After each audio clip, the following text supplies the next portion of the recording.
And welcome back to another episode of Special Segment. With me is today, once again, Brandon Graham, and I'm your hmm host, co host, we can say, since it's two of hmm us, Ilya Kurbanov, 94 by 50 podcast, alongside with First and 10 podcast. Once again, we're bringing you our opinions and newsworthy conversations about Of course. sports. Today, in particular, most of it is All right. going to be about basketball, the NBA.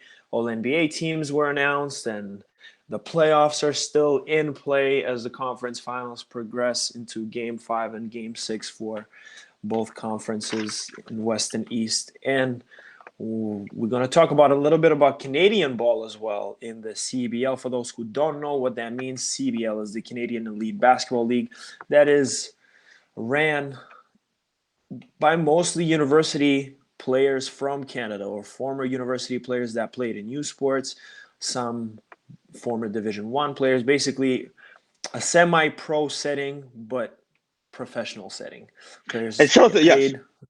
yeah. Just say shout out to the CABL. It's actually run by Mike Moriali, who's a former Hamilton Tiger Cat. He's a former football player. He teamed up with a few other people. Even North Pole Hoops is kind of involved with that as well too. So a lot of Canadian staples that have started that league. Kind of put NBL not out of business, but it's just at a lower tier because NBL was the National Basketball League, and they had a team in Halifax and whatnot. But the CBL is just taking everything by storm. They got a lot of sponsors now, so they're kind of taking over the Canadian professional basketball landscape right now. Exactly. And I think rightfully so. You know, the viewership is there, the teams, the atmosphere, the intensity. It's much more games in a shorter period of time where people actually are able to watch them. And it's in the summer, which makes it so much easier because all these pro players or players that had a chance to play in a G League have a chance to continue to Play grow as overseas. players and develop, play overseas when they're done with the CBL in August, and it's definitely a way for the Canadian and talent to grow. To say the least, Lindell Wigginton was playing with the Hamilton Honey Badgers last year and earned hmm himself a G League contract and then a two-way contract with the Bucks all the way out of Halifax, Nova Scotia, and same thing with Nate Darling, who has played with the LA Caliente LA in Caliente. Yeah. the G League team of the Los Angeles Clippers. But there's hmm so many more players that have Xavier Moon. earned Xavier the Moon. right to Same play. thing. Xavier Moon, who is also on a two-way contract with the Clippers, and With the hopefully Clippers. But he they came from the continue to CBL. grow. He He did was in the come from the CBL. He's CBL. the first one. Yeah. He played for the Yeah. Edmonton Stingers. But now Yes. let's get back into what we're here for. Here we go. Let's get it. I think let's start with the NBA playoffs, the conference finals, and specifically last night. Obviously, Boston took Miami again uh, to work. Absolutely. So, your thoughts? Hey, look. By the way, It's. both of our predictions are still intact because theoretically, you could have Boston in 6, and I could still have Heat in 7. I already told you from the start. I told you. Don't ever question my name. Don't play my name ever again. Whoever listens to this. Celtics in 6. Okay, It's let's put it over this way. I tomorrow. never It's questioned your over. name. I never questioned Okay. anything. I am telling you. Celtics in 6 is going to be spot on. Jalen Brown was 10 for 19 yesterday, 25 points, around 6 rebounds. Yeah, Al Horford going for 16 and 7. Jason Tatum obviously didn't shoot great. He shot around 7 for 15, but still got to the basket and was a threat the entire time. Still had 22. And of course, let me make sure he had, 7 for 20, but still had 22. Still got to the line, made his free throws. The Boston Celtics have too many weapons. And I think it's got to a point with, heat culture and the Heat where they don't have, Laurie's not 100%. Jimmy Butler's not 100%. Bam Adebayo, one day he looks like he's, an all-star, and the next game he's playing like Tyrus Thomas. He's all over the place. He looks like an all-star, but then he ends up playing like, someone even said he played like, I can't remember the name of it, but you would die if I actually told you who he plays like. But not Jermaine O'Neal. He's just not showing up. He's an all-star. He's a guy that says he takes so much offense that Greg Popovich left him off the USA team a few years ago. He's not showing up as well too. He's not a guy that you're going to give number or max money to at all. Celtics in 6. There's too many options. Peyton Pritchard out of Oregon playing his butt off.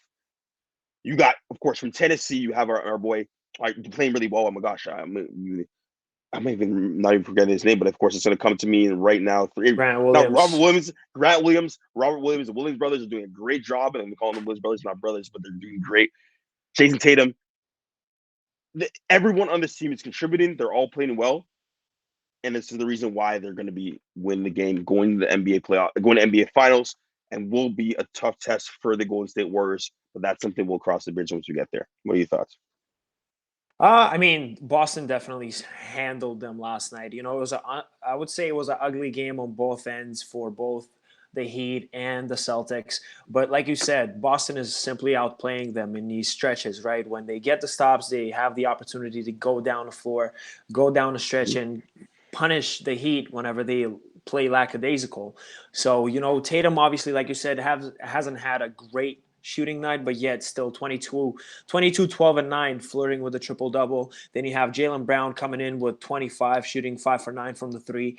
And, you know, Robert Williams III is playing godlike on defense. He's playing like Mutombo in his prime. And obviously, Mm-hmm. you can't really compare those two because Mutombo is one hell of a defender and a legend when it comes down to protecting the paint. But, you know, in comparison, it's only right to use that comparison because that's exactly what he showed yesterday. A few Mm-hmm. blocks, even on the perimeter, hustling, getting to the spots, you know, not allowing easy shots for anyone on that Heat squad. And as we said earlier, and on a previous episodes, that Heat is one of the teams that can heat up from the three. And, you know, if you do limit those touches, it becomes more of a stagnant game. As you saw, like the score was 93-80. It was a low scoring game. It was all about the defensive effort. And yesterday, obviously, the Celtics were the better team on that end of the floor.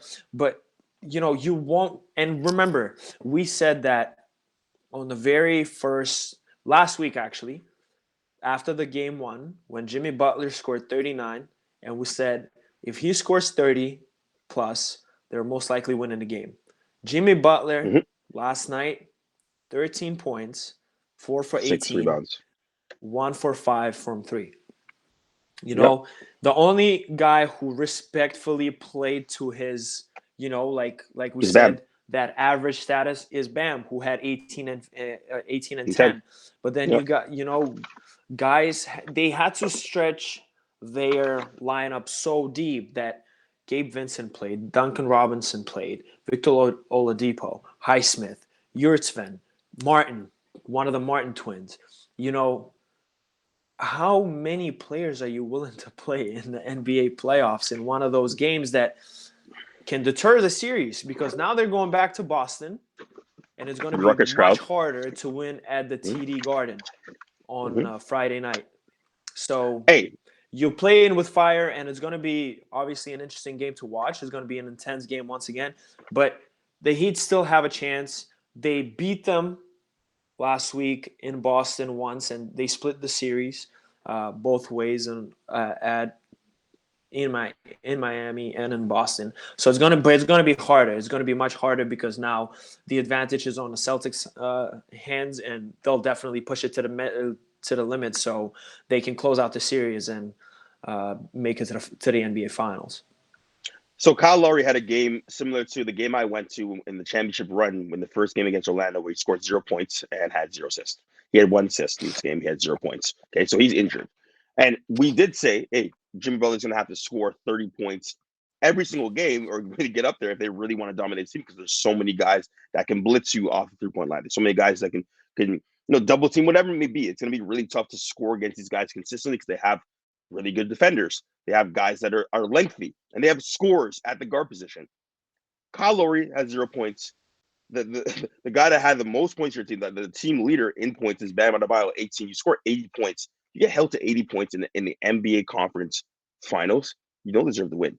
And in the game where they won against the Boston Celtics in the TD Garden, Jimmy Butler actually played well, but he was injured in that game. Kyle Lowry was injured as well too, but played with heart down the stretch. Of course, they got that the steal late against Marcus Smart, gave it to Max Strus and one or whatever it may be. He scored, and then of course they win that game. It's going to be tough for them to do it because Jimmy is injured and hobbled. Kyle Lowry is obviously hobbled too with a few injuries, and Bam can't do it by himself. Duncan Robinson was getting playing time, and Duncan Robinson was getting, yes, he made it with three, but he gets blitzed off of the three-point line all the time, and his reactions aren't quick enough, so he can't create off the dribble. Plus, Tyler Hero's out as well too. So without Tyler Hero in the fold, you've lost another scoring punch. You're not going to beat this team. It's already written in stone. Celtics 6, crown me. I'm him. Celtics are going to the NBA Finals because you cannot beat these guys without Tyler Hero, without all of your guys being healthy. It's unfortunate, but what it's come down to, heat culture, having all these guys playing great defense all year, it's coming to a point where they're really unlucky with injuries. And that's the point right now. And I would love to see this team's at full force, but unfortunately, sometimes, to be honest with you, sometimes it's sometimes the team that's lucky. And right now, the Boston Celtics are lucky. They're going to win into TD Garden. It's going to be a ruckus crowd. I don't see them bowing out.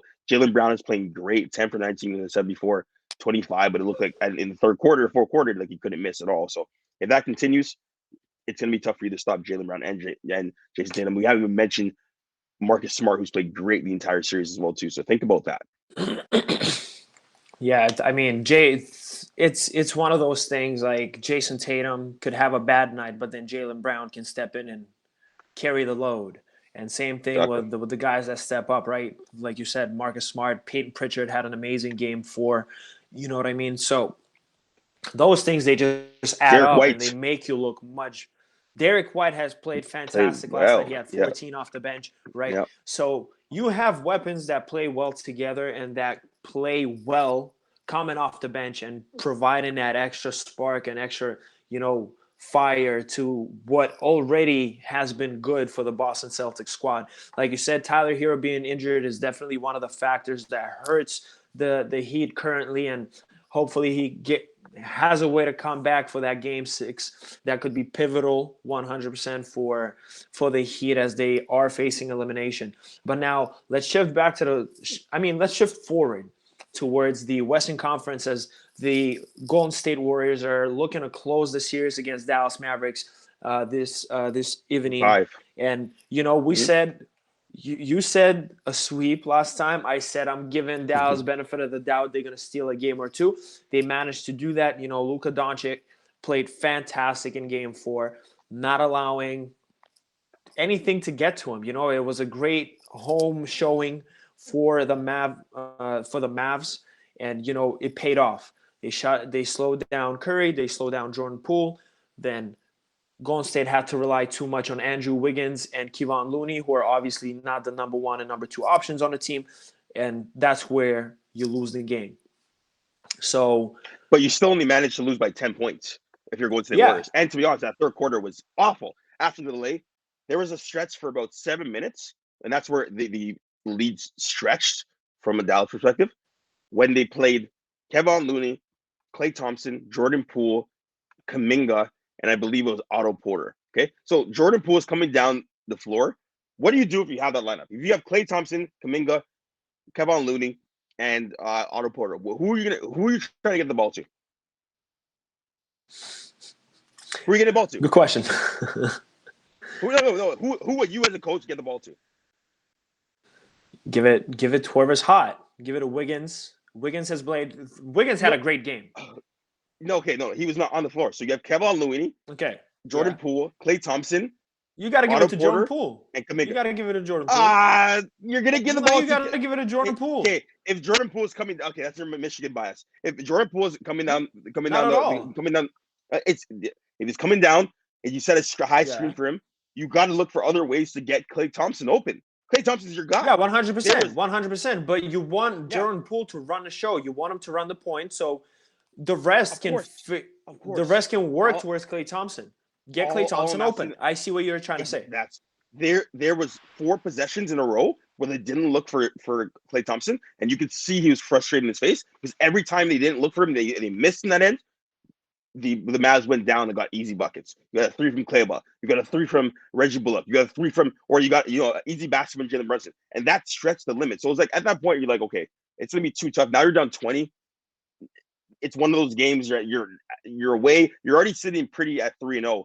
But if you're the Golden State Warriors, you should not be sitting pretty at 3-0 because you should think history repeats itself. You've already been up 3-1 before. You don't know what's gonna happen again. Hopefully it doesn't happen. LeBron's not coming through that door. To be But fair, Luka all the Doncic, teams that are down 0-3 in the NBA playoff series are 0-146 on of course, history. We're not talking about the last decade. We're not talking about it's in the history of the game. it's right, and So that's what's gonna happen. and You got an easy game. to be honest, I don't think that now there will be playing in Chase Center, and they will be playing against one hell of a crowd, perhaps the best in the league when it comes down to noise. It's not the Oracle. It's not the Oracle, man. But yes, it's close. But it's still. But I mean, it doesn't matter. I don't look at the arena. I look more of the fan base. It could be the loudest fan base just based on the fact how igniting that duo is in Klay Thompson and Steph Curry, right? All it takes is 3 consecutive threes to just go in, and that's it. The crowd is on its feet. You hear the noise. It's in everyone's head, and it's one of those things that you would hate as a player. And now coming into that game, we saw Mavericks been up by 30 in the second game, in game 2. And what happened? Come back. And all it took is to get hot and get going. And once they start hot and get going, the fans don't help. Yeah, they just Steph time to go to bed. And at that point, when he hit that 3, they were still down. Yeah, of course. But they knew they were coming back because they knew what they were doing. They knew it was go time. It was time to eat supper, brush your teeth, and lay down. So that's disrespectful. Yeah, I mean, I think Golden State is definitely closing out that series without hesitating today. And if something miraculously happens and the Mavericks pull off another game and they go back home, and now they're hot, now they're confident, and playing in front of home crowd is definitely that's interesting. That's going to be interesting. But I don't think that Steve Kerr and the company will allow that to happen. No, so, I don't think Klay Thompson's going to shoot poorly. Dude, actually, wait, it's not Game 6 Klay yet. Yeah, but it doesn't matter. It's not Game 6. I don't think. I just don't think you go back. I think this is. You don't want to go back. I think the worst. No, you don't want to. You don't want to go back. I think there's one of those games like, hey, the shooting in Texas happened right before that game, that same day. Okay, there's a lot of emotions. Prayers up for prayers up to everyone. Of course, like they gotta change the gun laws. The senators have to do something in the states. It's ridiculous, and this is still happening. Of course, and rest in peace to the people, the marginalized Black people that are in Buffalo and got killed as well too from a terrorists as well. So there's a lot happening with mass murders in the States right now, which is nuts because they get. Anyways, you can go on for days about that. But there was a delay at halftime as well too. The game was it's a 2-point game, I believe, at halftime. If they came back and there was the leak, and of course it took them upwards of 10 minutes to get that sorted, probably even longer than that. And so you saw Shaq, Kenny having to fill in the time. If that doesn't happen, I believe that this would have been over. I think that the guys would have came locked in. It just was a lot of time for them to be in that situation. It was a lot of. I thought Steve Kerr got coached by Jason Kidd in that game as well too. He was just not there. His lineups did not make any sense at some points. Having Kuminga, Jordan Poole, Klay out there, and them taking questionable shots. I was just really mad about that stretch because that 7-8 minute stretch changed the game. Right, that's when they went down, and then you bring Draymond back in. Draymond's not going to get you buckets. He's going to try to look for facilitate. So it's already one guy kind of out of the play. Anyways, it's done. It's over. Listen, Warriors in 5. It's over. They're not going to have home court advantage. They may have home court advantage. Actually, they will not against Boston because they're number 3. We'll see what happens there. It depends on record, I guess, at that point. But it's over, man. It's over. Luka Doncic had a great season. He's first team NBA. Take that with you. I think it's over tonight. I think it's over too. Let's shift away from the playoffs and let's talk about the All NBA teams. Okay, Mhm. let's run quickly through them because 3 teams is going to be a lot of talking on. I'd rather just speed through it and talk about Mhm. some notable names that are on the list. And like obviously with the first All NBA team, you have Giannis Antetokounmpo, who was a unanimous choice, Of the course. only unanimous choice on that first team. Then you have Luka Mhm. Doncic, Nikola Jokic, with rightfully so being on that list, winning back-to-back MVPs. Then Devin Booker, who had an amazing season, regular season, especially with the absence of Chris Paul in those 2 months. He balled out, and Jason Tatum is showing why he belongs on that All NBA first team. Mhm. Now, what it gets interesting is Joel Embiid was the runner-up for the MVP And conversation, his and team and his he second did team. not, and he is on a second team. That is something that I would love to talk about. So Yes. let's shift towards that subject. I think he deserves to be on the first team 100%, but I think there's just more love towards Giannis Antetokounmpo, and obviously Joker deserved it by a mile, just being that MVP. What are your thoughts? I think they got to get away from the position. Now it's like positionless basketball in general. It's got to be your five best players. I think that's what it comes down to. I think the hierarchy of these, okay, you got to have five, four, three, two, one. I think you need to get away a little bit from that because the only point guard there is Luka Doncic. But your five best players got to be first team, second team, and third team, and that's what it comes down to. I think the most Top glaring 15 story about players, this, yeah. yeah, it's top 15 by far. But I think the most glaring thing from this is not even the Joel Embiid because he deserves to be in first team. Everyone knows that he was runner up for the MVP. He should be in there. It takes credibility away the fact that he's not on the first team. But the fact that Pascal Siakam wasn't even is in third team NBA and he deserved it, all NBA numbers, shot 49%, and he wasn't even an all star. That's something I think that needs to get talked about a little bit more. I think that's more of a glaring story that someone in the all NBA team wasn't even considered to be an all star or not even there, which is nuts. But in regards to Joel Embiid, yes, he deserved to be there. Joel Embiid's tweets the past few days, I don't know if you've been seeing it, but he's been kind of like a call for help for Pat Riley to call him to play in Miami because he said, "Oh, Miami needs another star." Right? That's a call for help. That's literally you tampering in broad daylight for another team to go anyways. I smell a But you fine could, coming. I smell a fine oh, coming. well, I don't know about that, but like he could just say it's what he wants to play with Jimmy, 100%. We know that. Devin Booker is the one I think that can is more of a second team player, and you put Joel Embiid in there because Jason Tatum had an incredible year. Luka had an incredible year. Giannis, Nikola, of course, great years. And another thing too, John Morant is second team All NBA, and he's the most improved player. How does this make sense? All of these awards, you should not be considered for All NBA player if you're part of the second team All NBA. That's nuts. There's so many questionable things, and once again, it's all left up to subjectivity, right? So it's all subjective. It's these people that are creating Absolutely. It's these opinionated. narratives and It's whatnot. opinionated heavily, 100%. Yeah, and it's I meant for us agree. to have these conversations about this is what they do. This is why they do it. So all that to say that there's a lot of guys in the second team that probably deserve to be on the first team, and some guys on the first team that deserve to be on the second team, and some guys on this And it list goes that are not vice even all versa, stars. yeah. Exactly, that's what it comes down to, Exactly. man. So Because if you look, it's if you nuts. look, if you look at the fact that obviously there's no true center, or actually, well, you do kind of have a center, Carl Anthony Towns, but a lot of times he could be played as power forward as well. You don't really have a true center on a All NBA third team if we're going position by position, Mhm. right? And then you have LeBron James, whose team did not make the playoffs at all, who is also on that list. And obviously, he had the Deserved numbers it. to back it up. Oh, of course. Yeah, you know what I mean? He averaged 30 and everything, but you could argue both ways. So, and Yeah, he is also the only player on that All NBA third team who has received votes for being on the All NBA first team.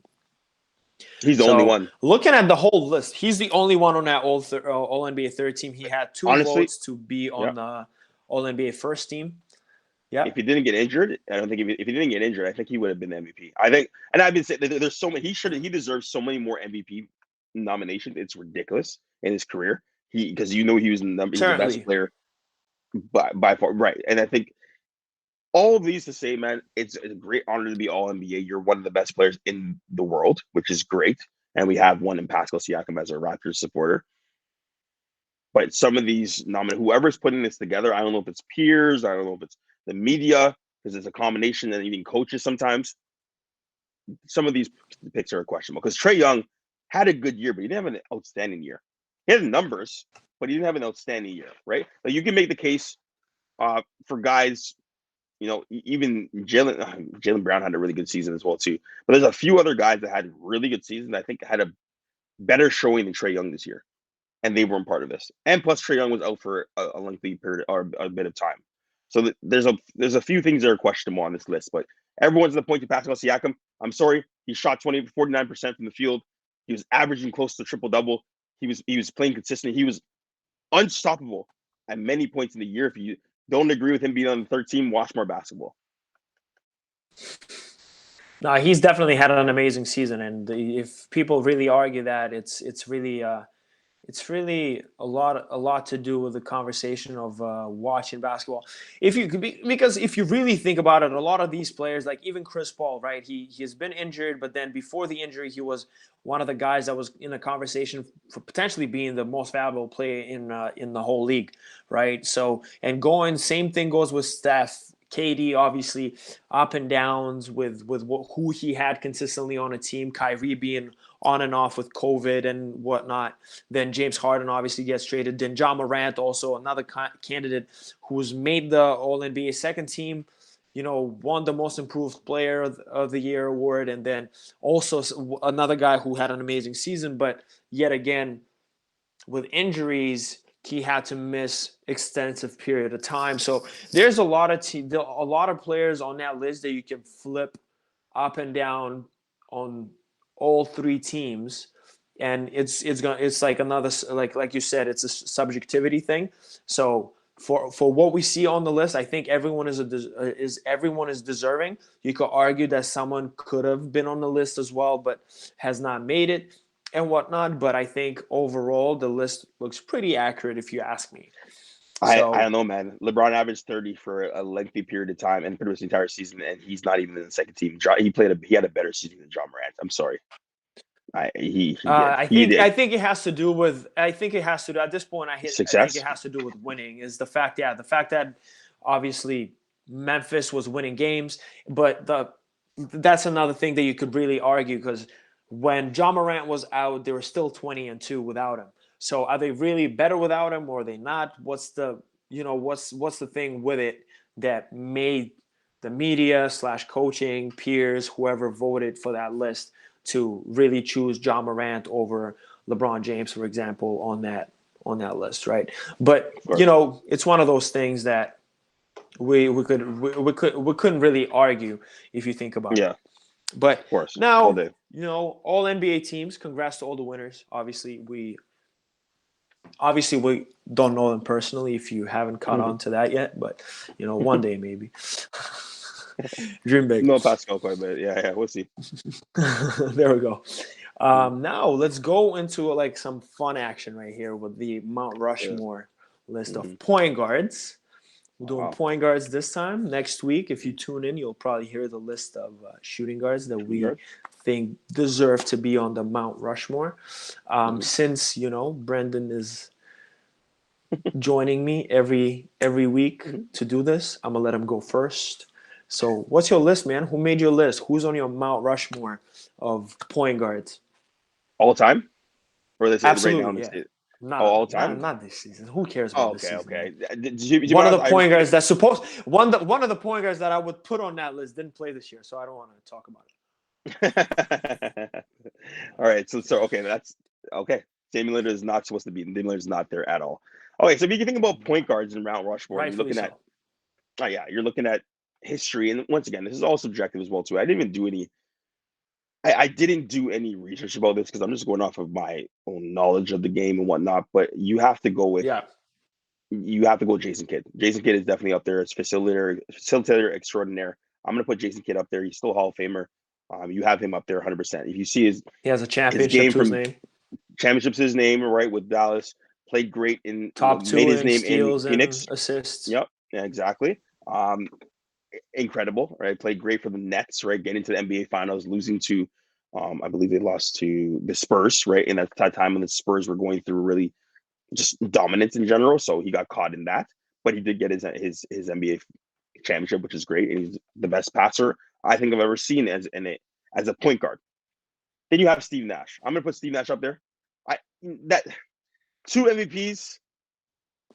You know what? Before I even go there, I'm gonna go Magic Johnson. Obviously, Magic Johnson is the prototypical I thought you would point say guard. him first. But yeah, I like when I'm going off of just my knowledge. Matt Johnson is obviously the prototype. He has to be there. He's done it all. He's championships. He's one of the greatest of all time. And he not even a great shooter, but if you're a big point guard these days, you're emulating your game off of Magic. Shaq wanted to be Magic. LeBron wanted to be Magic. Like Magic's the guy for these guys that are facilitators and just in general, just like Showtime overall. I don't know how far down the line we're gonna go, but before John Stockton, I'm gonna go Steve Nash because Steve Nash was one of the best point guards facilitating I've ever seen with my own two eyes when it's prime. Once again, no championship, but the things he can do on the court, the things he can do, that the scene out of the back of it, it was hard for guys like Kobe and the Spurs to get past him. Right, they went 7. And once again, this is my list. This is not anyone else's list. This is my list. This is what it is. Incredible. Okay, so those are 3. There's so many guys can go down the list. I have to say Isaiah Thomas over Chris Paul because Isaiah Thomas has won with the Bad Boys of Pistons. You have to say Isaiah. It's a tough one. I'm gonna throw it. I might change this later on. He's won championships, man. He's done it. The numbers might not be as astounding as a guy like Chris Paul, but I'm gonna go. Right, you know what? Instead of Isaiah, I'm gonna go Chris Paul. I'm gonna go Chris Paul because of the numbers. I'm gonna go Chris Paul. All right, he's just done it all. This is tough, man. I got the 4. I gotta come back to myself, man. Let me come back to it. I'm gonna give you the last 20 when I come back. So I'm gonna leave that right there. You go ahead, It's and all then you good. can give me It's all 4. good. Give me 4, So obviously, number one's got to be Magic Johnson. of Magic course. Johnson is the all-time great, 5-time champion, MVP. Right. Played with one of the greatest bigs ever in I was gonna say Kareem Oscar too. Abdul-Jabbar. Yeah. Right. Played with Oscar. Played with number of talent, and played in the era where it was fighting, man. Played against Larry Bird, that rivalry, that Lakers Celtics, that was legit. Like him and Bird were going at it every single year, Yeah, because right? they put the best players on those 2 teams, and the first round draft picks were going to Exactly. Boston or LA. But But that was how either way, they're it was rigged. great, right? You Right. watch those replays, you watch those like tapes of like old basketball, and you see them just it's back and forth, right? It's like every single year you couldn't people did not want to miss those games because they knew what they were getting from those games. But Magic Johnson, like you said, not your prototype point guard was the first oversized point guard being at 6'9", distributing the ball the way he did, having eyes in the back of his head, finding those angles over the head, behind the bag, the stuff he did in the air, being that athletic as well. We don't give him enough credit of how athletically gifted he was, just being in the air and changing his motion with hands and tossing the ball left and right. When it's He changed the unbelievable. game. He changed the game Revolutionized the game. 100%, Yep. right? Absolutely. Absolutely. My second player on this list, and that might be a little bit controversial, and a lot of people will not agree with it, maybe, but I have Did to go not say Dame. Steph. Oh yeah, I was gonna think I about got to Steph, go of course. Steph. Yeah. The greatest shooter ever. You can't say no. I'm I not saying don't. no. I'm just saying. 3-point. You Okay, put you him? know what? I'm gonna Do you change it. put it? 3-point shooter. My bad. Okay, but do you put him in the category? I know it's his height, but don't you? Because off the ball, he's off the ball a lot. Do you put him in the Yeah, I shooting know, guard but category? no, I do not put him in a shooting guard category He's because of his height. because of his height, and a lot of time, like he plays off ball because he doesn't need to bring up the ball. But when Draymond is out, who is bringing up the ball? It's not Clay. Of It's course, it's not. him. It's him. You know what I It's mean? him. Okay. Because when you have Draymond, you it's the same thing. You would say you won't put Draymond in a point guard conversation, right? Right. Because he's Right. not a point guard. So yeah, Mhm. Steph, greatest shooter of all time, leading the 3-point, like all-time threes made. All of us know that. and that's still counting. I don't know how many years he got left in the league, but I think that record is going to be untouched for a very, very long time. I don't think anyone touched that. You never know, right? You It's never meant to be know. It's meant to be broken, but yeah, of course. Records are meant to be broken. You never know, but Yeah. I think it's not going to be touched for a very long time, maybe a few decades. You never know. Yeah. Then, three-time NBA champion, right? Constantly leading Golden State to some next level success, and now potentially reaching another NBA Finals. And probably, if they win, he most likely will be the Finals MVP for once. Oh yeah, Finally. definitely. Yeah. So you can't go wrong with it just based off the stats and the winning and the records, right? I have to go Steph. Then next, I have to put Chris Paul just because of his ability of playing the game. You know, he's a true point guard. He was one of those guys that came out of Wake Forest doing the exact same thing. His go-to game is midi and creating for others. He's not he's obviously not the greatest shooter of all time, but the way he can create for others, including himself, is undeniably like one of the He's best we've ever I seen. think he's one of the best game. He's probably the best game manager we've ever seen. Game manager. Exactly. So he's a game He manager. he exactly he pretty much like, how would you say it? He's orchestrating the game. He's Exactly. like, he runs the show. He runs that. Like, a lot of times we hear in the media him being referred as to point god. You know, he is that good. That's how good Mhm. Chris Paul is. So I have to have him in a conversation.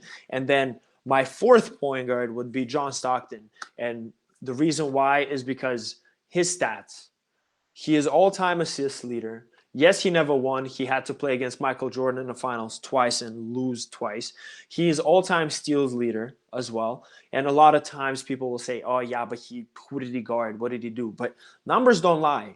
It's hard. It's hard to get steals. You know what I mean? And he Mhm. has like close to 4,000 of them over his Which is career. nuts. But he's And playing against a lot of, firemen. yeah, exactly. You know what I mean? And he played against some great point guards. You know what I mean? He played against Isaiah Thomas. He played against Magic for a fair share. You know, Gary like Payton for a bit. Gary Payton. Gary Payton is obviously one of the greatest defenders that ever stepped on the court. You know what I mean? Especially at the guard position.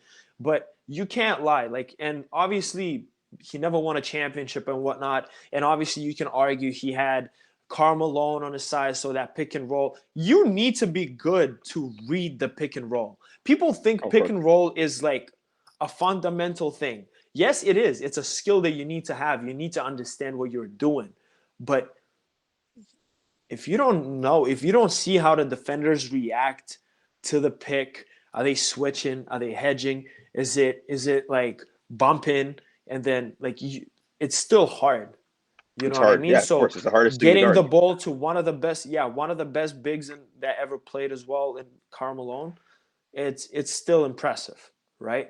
Okay. So that's my four. I'm sticking to it. Obviously, not everyone has to have the same four, like you said earlier, and that's going to be my 4 point guards that would uh, make my Mount Rushmore. okay. I'm gonna go off of it again. I'm gonna end it, and of course you can give your last one after this because I had to take a breather for a second because I'm heated up here. So are we based? And this is the conversation, right? When you talk about best point guards of all time, there've been hundreds. There've been so many of them, right? Not hundreds, but there've been Absolutely, yeah. so many point guards. You can even make the case for Allen Iverson, right? Because now you're picking guys that never won before as well, too, right? So are we basing this on winning? Are we basing this on accolades, on stats, or I would just say on overall playing the point play, guard position? overall Overall play? everything, overall in a career.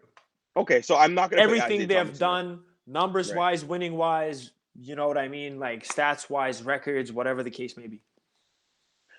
Without Oscar Robertson, we don't have Urban Magic Johnson.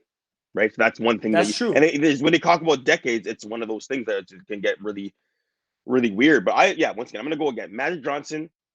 I'm gonna go. As I had before, Jason Kidd. I had in there. That's in my top five. Right.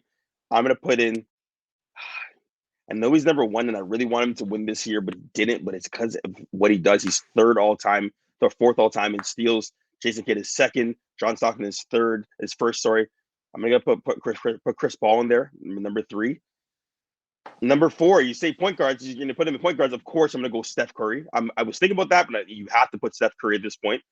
And then number 5, that's the trick. That's where it gets really tricky, right? Because you can lean with, I can lean with a John Stockton. I can lean with an Oscar Robertson. I can lean with a Isaiah Thomas if I really want to in that 5th spot. But I didn't even say Steve Nash. Steve Nash should be that guy because of his 2 MVPs. He didn't win, but what he did in those 2 seasons and what he did in many years, he for he was literally unstoppable with getting the ball to the guy that was cutting the basket, doing that run and gun show with the Phoenix Suns, and of course, in Phoenix Suns, just making sure that oh my gosh, am I forgetting the Mike D'Antoni system, playing with Raja Bell, playing with Amari Stoudemire, playing with Sean Marion, cutting to the basket, Jason Richardson. They had a great team together that did a lot of great things. They were almost like the Warriors before the Warriors were a thing. If you really think about it, right? It was the way they played in the run and gun and that system. It was hard to stop, and they changed the game as well too. There's so many of these point guards that have changed the game with what they've done with their teams.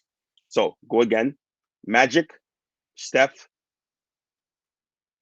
I said Jason Kidd, Chris Paul, and I'm gonna go Steve Nash. Those are my 5. And once again, a lot of those are modern because once again, you can take Oscar Robertson, you can put him in there, but it's hard. You got to go top 10 because you can get all the guys from different eras. Top 5 for me, those are my top 5. They're all guys that you can put on a team right now, surround them with shooters, some of the guys that can score, and they'll win the championship for you. 100%. So I agree with what you say. I agree with that statement. In terms of Mount Rushmore, there's only 4. Just saying, oh, But if we're going top 5, we can say a 5th one. It's okay. Don't worry about it. We're good. I say if we put a 5th one on the list, it'd be a debate for me between 3 Jason, like you said, Jason Kidd, Steve Nash, and Oscar Robertson, because all 3 came through and changed the game. Right? Steve Nash was pretty much not the necessarily best. Steph, not Pretty necessarily Steph in terms of shooting, but without he Steph, was a Steve great Nash is no shooter. Yeah, without Steve Nash is he no Steph Curry. yeah, he was a no. I'm saying he was a Yeah, great shooter, but obviously he wasn't shooting the lows that Steph Curry did, and that's okay, right? Like the yeah. game was different back then, and it is different now.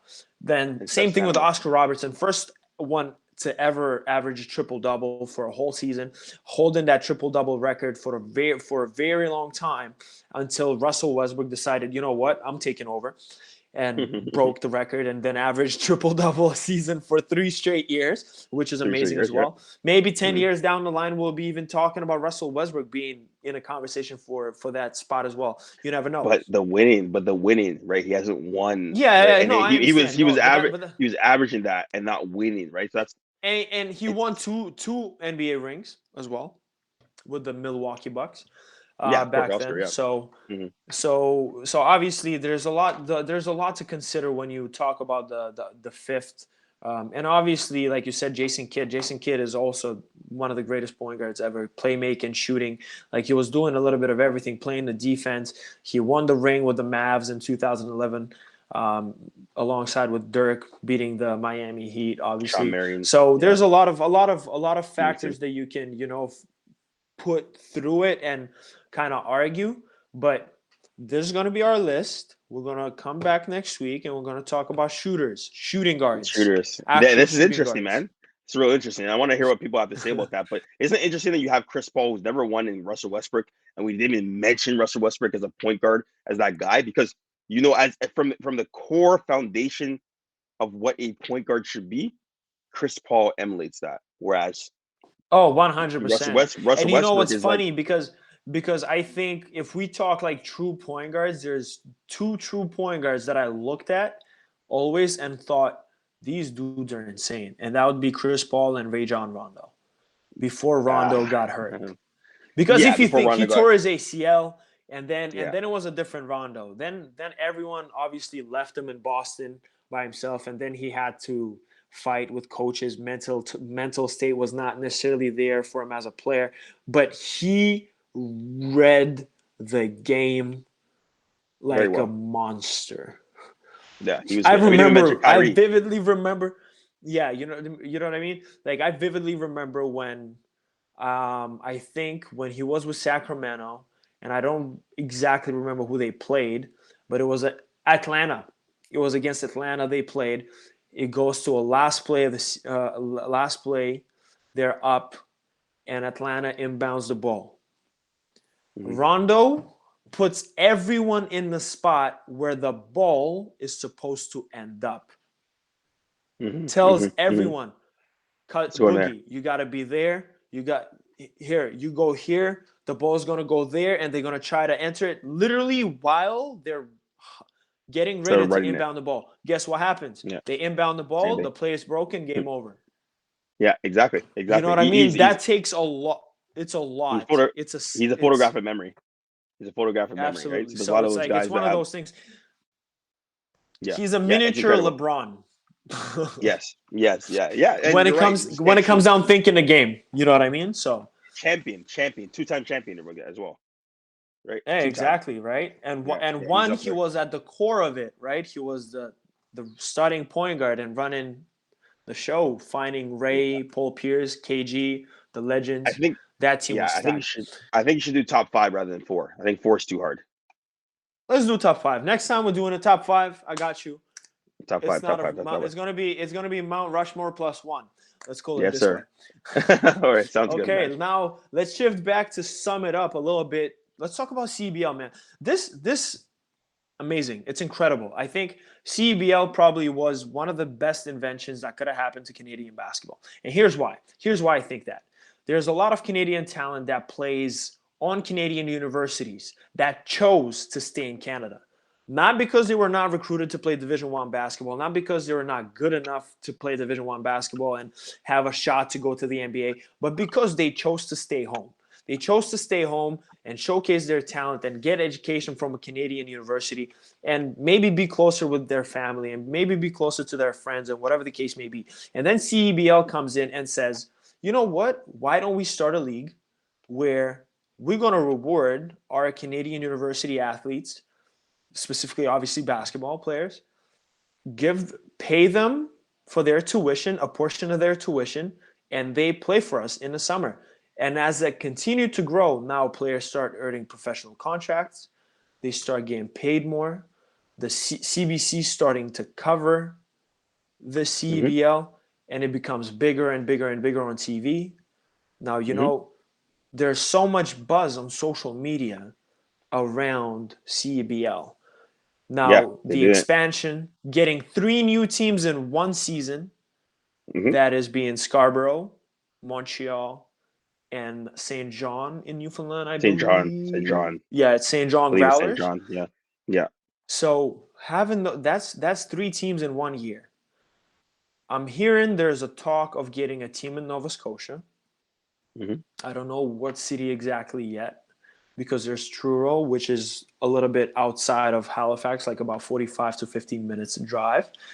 Potentially could happen in Halifax because they do have the Scotiabank Center where can they fill it up like nothing, and Hmm. people love basketball there. Yep. And now you're seeing all these Canadian talent. Like I don't know, let's say a couple examples. Like obviously Lindell Wigginton last Malcolm. year, Nate Yeah. Darling. Yeah. Hmm. Then you have guys like from Canadian universities, Alain Louis from Carleton, Hmm. who was a reigning Hmm. MVP for the championship game. Obviously, TJ Lyle, who was at Brock. Then Isaiah Osborne, also another former Carleton product who was playing overseas and now coming back to play in Montreal. Then you have guys like Kevan Vino playing out of Dalhousie Tigers, and Hmm. the list can go on, right? That's just a few players that are top tier talent. And then you have guys that play Division 1 in the States that have that opportunity who either graduated or decided to just come back and play in the CEBL as well. So I think it's great for Canadian basketball as it continues to grow, as we now see more talent go into the NBA with these opportunities. And I just think it's great for the game. Yeah, and one thing I have to give a shout out because before the CEBL, there is the National Basketball League that's been here for around 10 plus years, right? So Audley Stevenson, who we know is a good friend of our Six Man podcast, he's the commissioner of the league right now. Started off as a photographer, now he's a commissioner, and they have teams all over Canada as well. They have one in St. John's, where a lot of people that I played ball with are on like the St. John's teams or on There's one in London Lightning. There's a lot of teams that play in the NBL as well, and a lot of those guys are now going to CBL for more money, so on and so forth. But that National Basketball League was here, but not too many people knew about it, right? And it's I don't know if the sponsor numbers were there, but the fact that Mike Moriarty teams up with CBC and all these different, and he has connections in different areas. And there's a lot of guys like Ovio Nico that obviously is one of the commissioners for not commissioners, one of the executives for the Scarborough Shooting Stars.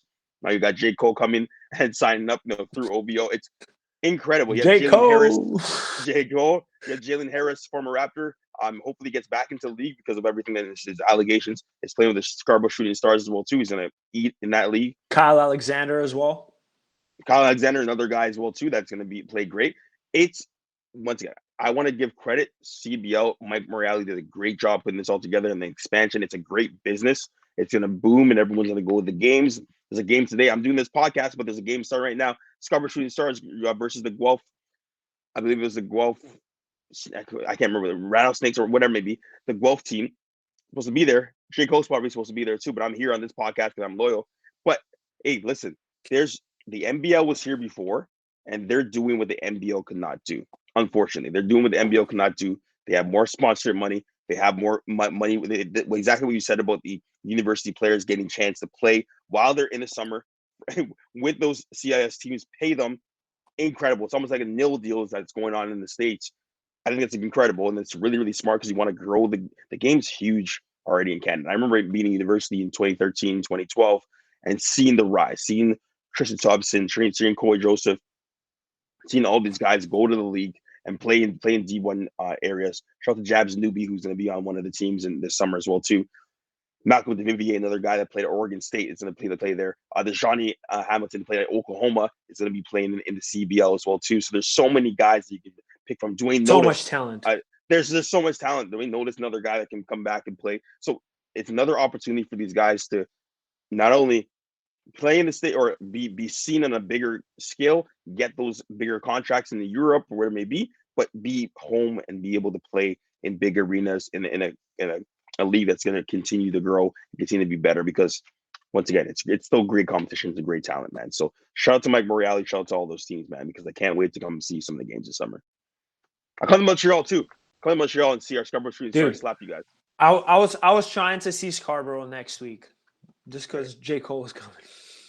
No, to be honest, I actually wanted to go see the game even before the J. Cole announcement happened, and then tickets were gone, just gone. Yeah. You had no, there was no options available, and Yeah. Meanwhile, in the Guelph game today against the Scarborough Shooting Stars, my boy won 6 tickets and couldn't get anyone to go with him for today's game. So I don't know if J. Cole is going to be there in Guelph. I'll be really mad if he is. My boy's supposed to text me really soon and let me know. But Scarborough Shooting Stars are playing there. I know Jalen Harris is supposed to be there. I will be very cheesed if I missed out on the opportunity. But I know I'm going to get a chance to see them because they're already selling out. Tickets are already selling out to go see them in Scarborough right now, right? So Scarborough has a lot of talent. That team's going to be incredible. They're going to have a lot of people come and show up at the games. Getting J. Cole was marketing genius. Getting him to sign on that team, absolute genius. Massive. Ovio Nico. Nico, which is pretty much Drake's one of his best friends, being the executive of that team, super smart to get him in there because now you're going to have all these guys wanting to play, and it's notoriety, and it's another stepping stone for them to get to another league as well to make more money.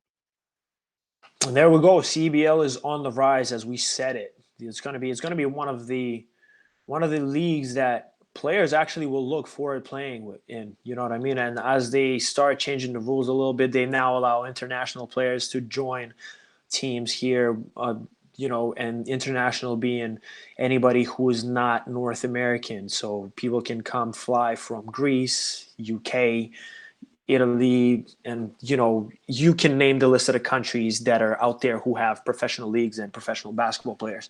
So that is great. It's obviously you can see the game is growing, and that is something that Canadians really looked forward to for a very long time. And only having the Raptors and the NBL, like you said, that's pretty much dying out. It still has its fair share of success, and there's still a lot of great talent playing in it. But I think CEBL is on the rise, and it's going to take over, and it's going to take over faster than we can actually think. But on this Absolutely. note, we're going to wrap it up here with the special segment now 4.0. It's been now 4.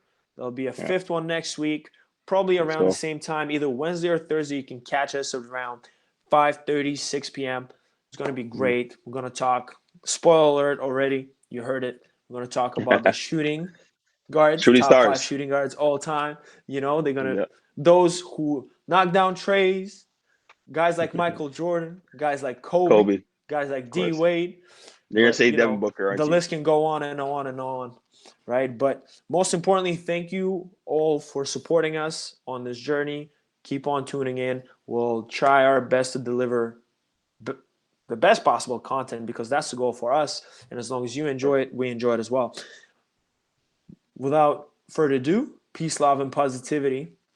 Make sure to spread it always. Let's go. And remember to always keep it simple. Have a wonderful evening. Absolutely.